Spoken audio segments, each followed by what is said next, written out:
This is the issue of whether the impeachment complaint transmitted by the House of Representatives to the Senate last February 5, 2025 can cross over to the Senate of the 20th Congress. Well, Mr. President and my dear colleagues, doubts have been publicly expressed by certain personalities whether the trial of the impeachment complaint against the Vice President can continue or cross over into the 20th Congress. I wish to share and put on the record some of my thoughts on this particular issue. Article 11, Section 3, Paragraph 6 of the Philippine Constitution provides that, and I quote, "The Senate shall have the sole power to try and decide all cases of impeachment." Hence, this provision makes the Senate not just an impeachment court, but the impeachment court. An impeachment proceeding is sui generis, that is, unique or a class of its own. In Republic versus Sereno, it is described as a proceeding exercised by the legislative as representatives of the sovereign to vindicate the breach of the trust reposed by the people in the hands of the public officer by determining the public officer's fitness to stay in office. While the form, procedure, and substantive arguments in impeachments remind us of a court trial, it also has the characteristics of a political process. The decision-making process in impeachment is not governed by any fixed or binding standard of proof, allowing for broad discretion on the part of the members of the impeachment court when they make their final decision on the case.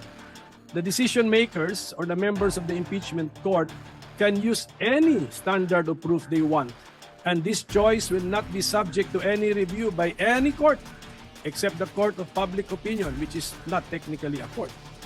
This fact gives the impeachment proceedings its political character.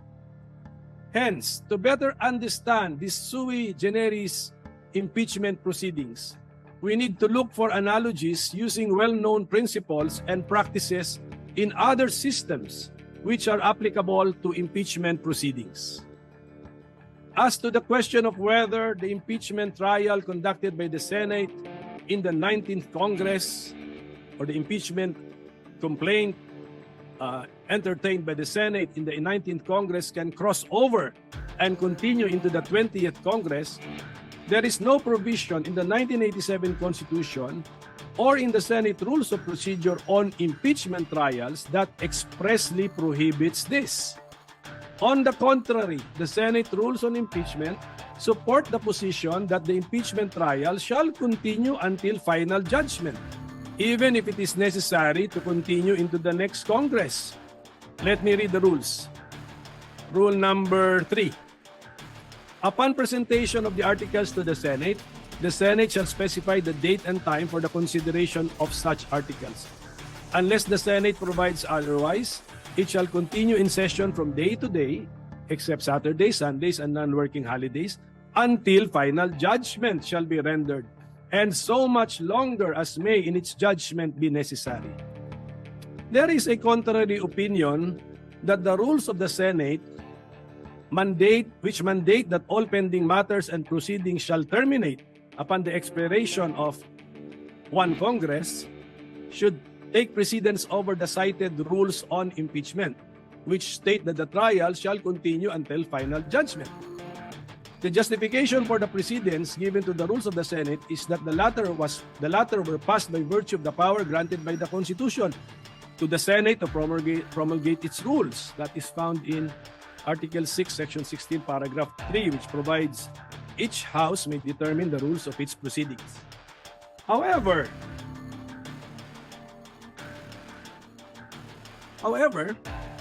the Senate rules on impeachment were also passed by virtue of the power granted by the same Constitution to the Senate to promulgate its rules on impeachment. So, let us all look at Article 11, Section 3, Paragraph 8, which provides the Congress shall promulgate its rules on impeachment to effectively carry out the purpose of this section.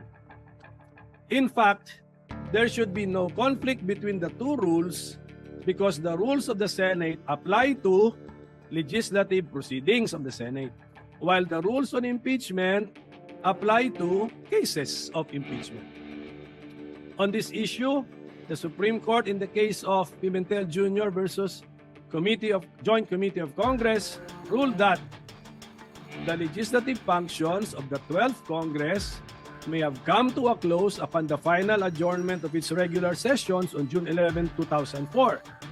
But this does not affect its non-legislative functions. Conducting impeachment trials is most definitely not a legislative function. In fact, the section in the Constitution which speaks of impeachment is found in Article 11 under the title Accountability of Public Officers, and not under Article 6, which is titled the Legislative Department. The conduct of impeachment trials, therefore, should not be affected by the final adjournment of the legislative session. Furthermore, we can use the analogy of the court system. Under the 1987 Constitution, the Senate is the impeachment court. The Senate in impeachment cases is more like a judicial body than a legislative one. Just like a court, the workload, caseload, or docket of the Senate as the impeachment court will not and should not be affected by a change in membership. We can see this principle in action in all our courts and electoral tribunals, where their case dockets do not change and are not reduced or reset to zero whenever there are changes in the court's membership. Likewise, it is well settled that jurisdiction once acquired is not lost but continues until the case is terminated, and hopefully terminated to its logical end. Hence, it is my humble opinion that the trial of the current impeachment case, now pending before the Senate of the 19th Congress, can cross over or continue from the 19th Congress to the 20th Congress. The impeachment docket of the Senate Impeachment Court continues and remains to be the same. So thank you very much, Mr. President, my dear colleagues, for your time and attention. Thank you, Senator Coco Pimental, our distinguished Minority Floor Leader. Although that was only a manifestation, I am willing to entertain questions. Should there be any questions, Mr. President? Just two quick questions with the permission of the Chair. With the permission of the Honorable Pimentel, the gentleman may proceed. Yes, Mr. President, kanina po narinig ko yung historical antecedents ng binanggit, Your Honor, Senator Pimentel. Would the good gentleman agree that the reason why the position of constitutionalists, textualists for that matter, on this issue is that the Constitution is silent as to the word carry over, crossover, continue. Meron po ba nakalagay sa Constitution, sa Saligang Batas ng Pilipinas, 1935, 1973, 1987 na carry over? Mr. President, I will respond directly to the question. Wala po nakasulat doon that it shall carry over, pero binanggit ko sa aking manifestation, wala talaga rin nakasulat doon that it cannot cross over. So, in effect, let us say textually, both positions are not even mentioned or entertained in the Constitution. Mr. President, sangayon po kaya ang ating ginagalang na minority leader na kaya dahil walang carry-over notion ay dahil malaki po ang pagkakaiba. There's a big difference between the 1987 Constitution and the 1935 Constitution. which was patterned after the United States Constitution. And I would like to have this placed on the records, Mr. President. Sa US Constitution, 100 po ang senador. At nag-i-election po every 2 years ng 33 senators. Ang naiiwan pong senador sa Estados Unidos pag nag-i-eleksyon ay 67. Because 67 plus 33 is 100. 67 is sufficient to comply with the provision of the US Constitution to convict in an impeachment case. Dahil 2/3 po yun ay 66. May sobra pang isa. Sa atin pong saligang batas noong 1935, kung inyo pong susuriin, ang atin pong senador na bumubuo rin ng impeachment court ay 24. Subalit, Mr. President, in the 1935 Constitution, ang eleksyon po natin ay 8, 8, 8. Tuwing mag-i-eleksyon ng senador, ang i-elect na senador kasama sa mga kongresista ay 8 senador lamang. Ang may iwan po ay 16. And 16 is 2/3. Enough to have a quorum as well as to convict or to acquit. In our present constitutional scheme, 1987 Constitution, we also have 24 senators, but we conduct elections every 3 years for 12 senators.